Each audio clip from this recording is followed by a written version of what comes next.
सच्ची घटना बताता हूँ मैं गद्दी के पर बैठ करके।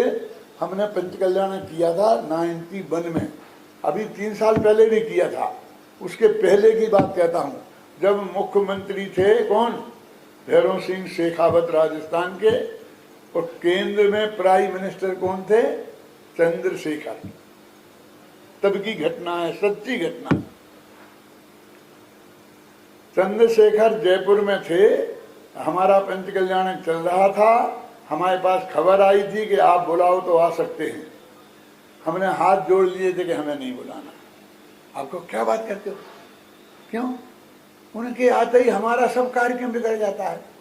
पुलिस आकर हमारी स्टेज पे कब्जा कर लेती है, हमारी जांच करती है, हमको नीचे उतार देती है, और हमारा दिन भर का कार्यक्रम गड़बड़ हो जाता है। हमें नहीं चाहिए, नहीं बुलाया। लेकिन मुख्यमंत्री जी को हमने बुलाया। उनके यहाँ गए थे हम, तो उन्होंने कहा ठीक है मैं आ जाऊंगा। फिर जाते जाते उन्होंने हमसे कहा कि कोई चीज तुमको चाहिए हो ना, मेमोरेंडम दोगे ना, तो मुझे अभी पहले से बता दो, तो मैं सोच के आऊंगा कि मैं आपको क्या दे सकता हूं। तुम वहीं के वहीं दोगे, मैं तत्काल क्या कर सकता हूं। तो मुझे आप पहले से बता दो कि महावीर जी के लिए तुम्हें रोड बनवाना है, कि परंपरा के लिए कुछ और करवाना है, कि कहाँ क्या करवाना है, अस्पताल खुलवाना है, तो मैं करूंगा कि क्या कर सकता हूं।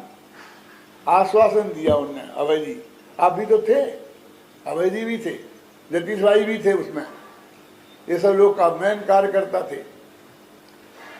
हमने कुछ नहीं कहा, अब वापिस आ गए। फिर भी हमने भेजा नहीं, तो 3-4 दफे मुख्यमंत्री के पीए के हमारे पास फोन आए, तगादे आए कि आपका मेमोरेंडम नहीं आया, मेमोरेंडम नहीं आया। हमने नहीं दिया सो नहीं दिया। अब वो आ गए जन्म कल्याण, वो था राज दरबार लग रहा था ऋषभदेव का, जन्म कल्याण का दिन था, और राज दरबार लगता है ना पालना में झूलने के बाद, वो राज दरबार लग रहा।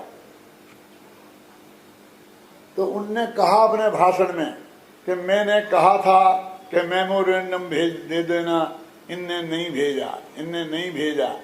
अब मैं कहता हूं कि आपको जो चाहिए हो तो मेरे से आप मांग लो, बोलो तो मैं क्या दूं आपकी।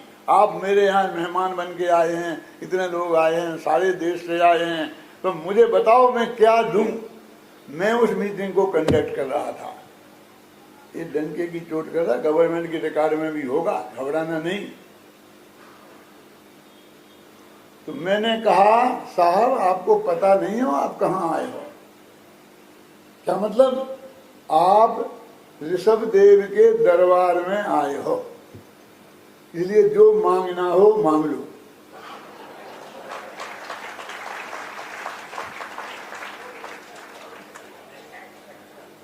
हमें कुछ नहीं चाहिए।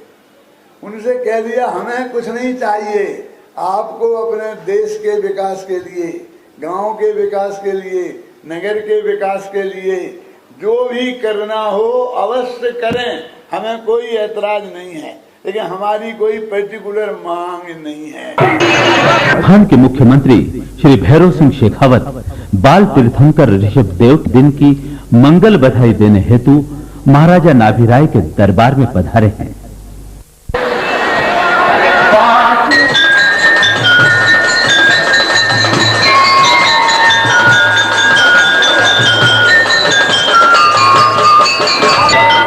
क्योंकि अभी भी उनको खबर मिली है कि उनको पुत्र रत्न की प्राप्ति हुई है, और वो पुत्र रत्न कोई साधारण व्यक्ति नहीं, तीर्थंकर ऋषभदेव हैं, और उनको बधाई देने के लिए आए हैं। हमने उन्हें जो इस महोत्सव के पंचकल्याण मुख्यमंत्री महोदय एवं अन्य अतिथियों का स्वागत कर रहे हैं श्री श्रेयांश कुमार गोथा, श्री महेंद्र कुमार सेठी एवं अन्य पदाधिकारी। इस अवसर पर हमारी समाज की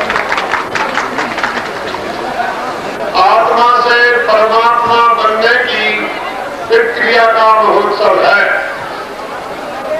इस प्रकार हम अपने परिवार के जो पूर्वज होते हैं उनके चित्र अपने घरों में लगाते हैं, जिससे हमें उनकी स्मृति आए और उनके आदर्शों को हम ध्यान करके उन पर कर सकें।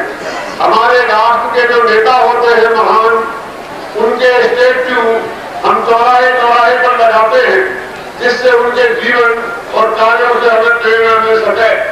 इसी प्रकार प्रत्येक धर्म वाले अपने अपने जो तीर्थंकर हैं अथवा जो उनके महान पुरुष हैं, उनके स्टैच्यू प्रतिमाएं अपने मंदिरों में विराजमान करते हैं। जैन दर्शन में भी जो हमारे 24 तीर्थंकर हैं, उनकी प्रतिमाएं इन मंदिरों में विराजमान की जाती है। वे प्रतिमाएं तो कारीगर बनाते हैं, लेकिन जब तक इन पंचकल्याण प्रतिष्ठाओं के माध्यम से उनकी प्राण प्रतिष्ठा नहीं हो जाती है, उनमें स्थापना नए और निक्षेप से, तब तक उनकी पूज्यता नहीं आती है। तो ये पत्थर से भगवान बनाने का महोत्सव है।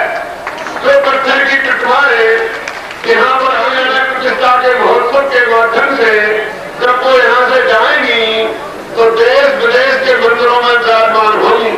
100 से अधिक प्रतिमाएं सारे देश से और विदेश से यहाँ आई है और वो यहाँ से भगवान बनने जाएंगी। और इस महान उत्सव में हमारे देश से ही नहीं, विदेश से, अमेरिका से, यूरोप से और अफ्रीका से भी 100 से अधिक भाई बहन पधारे हैं। और भारत में तो सुदूरवर्ती दक्षिण देश तो हरिद्वार और देहरादून के ऊपर से भी लोग आए हैं और पूरब में आसाम से, मणिपुर से, इम्फाल से, इस बॉर्डर से लोग आए हैं और पश्चिम में पश्चिम समुद्र के किनारे जो द्वारका नगरी है, जामनगर, राजकोट, जूनागढ़, उस सारे एरिया से लोग आए हैं। इस तरह यह पंचकल्याण प्रतिष्ठा महोत्सव जो भगवान आदिनाथ का बनाया जा रहा है, उसमें संपूर्ण भारत का तो प्रतिनिधित्व है ही, लेकिन इसके साथ में विदेश का प्रतिनिधित्व भी है। हमारे पूज्य गुरुदेव श्री कानजी स्वामी जो सौराष्ट्र के एक महान संत हुए हैं, उन्होंने आचार्य कुंद जो 2000 वर्ष पहले हुए हैं और पंडित तोरलमल जो इस जयपुर नगरी में ही आज से 250 वर्ष पहले महाराजा जयसिंह के राज में जब जयपुर नगर का निर्माण हुआ था, उसके प्राथमिक नागरिकों में से थे। उनके शास्त्रों का अध्ययन करके कानजी स्वामी ने सारे जगत में अध्यात्म का डंका बजाया और उनके प्रताप से ही पंडित तोरलमल स्मारक ट्रस्ट की स्थापना हुई।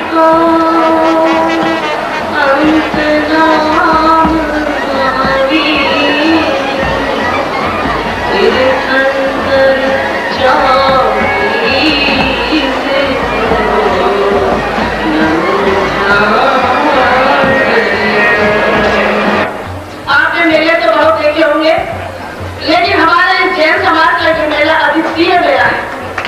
ये मेला कोई अमर कमर का मेला नहीं, ये तप और संयम में रहकर एक अनुशासित मेला। उनकी प्रवचन बहुत लोकप्रिय थे, उनकी कैसेट्स भी तैयार होती थी तो बहुत हजारों की संख्या में बिकती थी। तो मैंने डॉक्टर साहब से अनुरोध किया कि क्यों ना इसका आप लिपिबद्ध कर लें, ताकि कैसेट तो अधिक नहीं खरीद सकते, ज्यादा से ज्यादा लोग आप उठा सके। तो मेरी उन निवेदन को स्वीकार करके और डॉक्टर साहब ने बहुत अल्प समय में, मैं ये कह सकता हूँ कि इसको जो किताब आप देखेंगे इसको महीना लगना चाहिए, और उन्होंने दिनों में तैयार करके इस अनुरोध को इस अवसर पर प्रकाशित करने के लिए और हमें अर्पण किया।